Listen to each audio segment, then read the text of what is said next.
celebrities. I mean, there's a whole host of celebrities who've talked about those deepfake videos. Are we doing enough as a society, or perhaps from the government side, to safeguard against that? Look, let's be very clear. I think the responsibility of the harms, the criminalities that are on the internet, whether they are deepfake, whether there's misinformation, whether it is CSAM, whether it is other kinds of criminal content, we are very clear as a government of India that though the responsibility for that primarily is with the platforms, the intermediaries who connect the producer of these types of unlawful content to the consumer of these kinds of unlawful content. So we have since 2021 evolved a jurisprudence, evolved a framework of regulation that squarely ensures that the platforms and the intermediaries, as we call it in our law, are accountable for the safety and trust of the consumers of the internet. Now, whether it is misinformation powered by AI, which is deepfakes, audio, video deepfakes, or it is misinformation, which is text, or whether it is criminal content of some other kind, unlawful content, patent violating content, whether it's CSAM, these are all now squarely the responsibility of the platforms.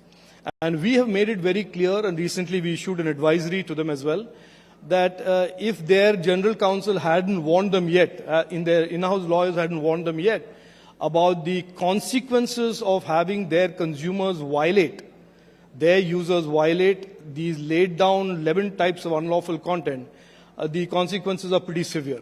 And the consequences are not just about rapping their knuckles and saying, don't do it, bad boy. It'll be, consequences are going to be under criminal law. Because that is where these unlawful content, the adjudication and the solutions for those lie.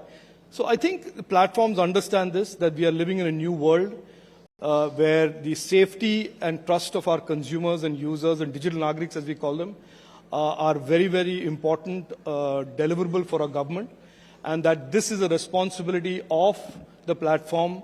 And the old model, where platforms, in a sense, masqueraded as innovators and escaped regulation and left it to the government to solve these problems of harms, is being replaced surely and steadily by this new model of accountability.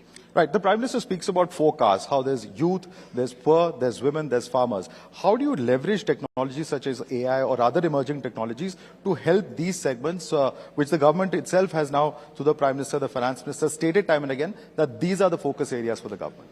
No, look, I think if you look at it, I'm not sure exactly how to answer that question, but if you look at it, tech in India is very now heavily embedded in pretty much everything we are doing. In governance, this is the same country which just a decade ago was being described as a country which was a dysfunctional democracy, where 100 rupees left Delhi, only 15 rupees reached the citizen because of the levels of intermediation and corruption that the government represented.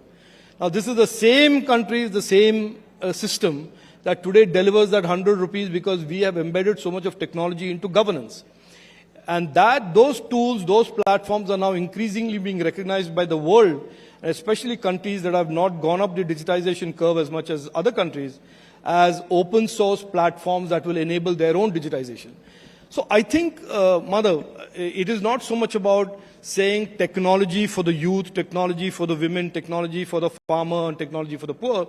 Technology for our government is a decidedly fundamental way of transforming democracy and governance and making sure that even the most distant citizen is connected to government. There has been a narrative for many, many years around the world, especially in the Western world, that technology is exclusive. It excludes people. Digital excludes people. India is a classic case of a country that is demonstrating at scale that technology can be used to make democracy and governance inclusive. And I think that is what technology is being used for. It is absolutely a vision of Prime Minister Narendra Modi ji. And if anything, in the coming third term of his government, we will double down and increase and accelerate the digitization of government and public services. Right. You've spoken